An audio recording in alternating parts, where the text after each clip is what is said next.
In this video, I want to compare and contrast the Wusthof Ikon and Wusthof Classic steak knives. The Ikon and the Classic are like very, very good brothers, and the major differences come in that extra 15 or extra 20% that Wusthof has put into the Ikon to make it as ergonomic and as easy to use as possible. The actual blades are almost identical. They use the same metal, 58 hardness, their proprietary blend of metal. They're sharpened to the same edge, 14 degrees. The biggest difference comes in the actual bolster. The Ikon does not have a full bolster, which means from the tip all the way to the back, the entire thing is sharp and able to be used.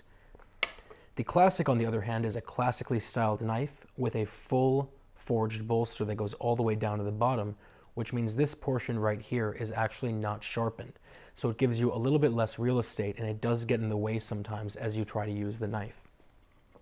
The Classic's design is also classic all the way through the handle, which is the second biggest, or the first biggest rather, difference between the Ikon and the Classic. The handle of the Classic is by no means uncomfortable. It is actually a very comfortable knife. It's just not as comfortable as it could be.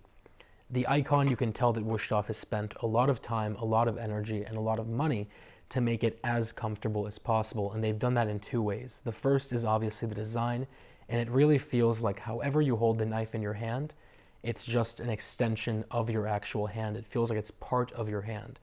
But the second and most amazing part is they've added a little bit thicker of a tang and this big mass of metal towards the end, so that as you hold it in your hand, all that weight sort of drops it into your hand, and as you're using it, it feels much lighter than it is because all the weight's in your palm, and it feels like an extension of your entire arm, and I like that a lot.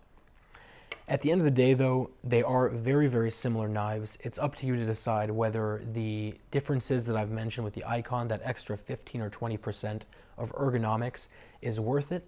I personally think it is, but again, it's up to you to sort of decide. I'll put a link down to both below. If you have any questions, any comments, or any concerns, as always, let me know. And otherwise, I will talk to you very, very soon.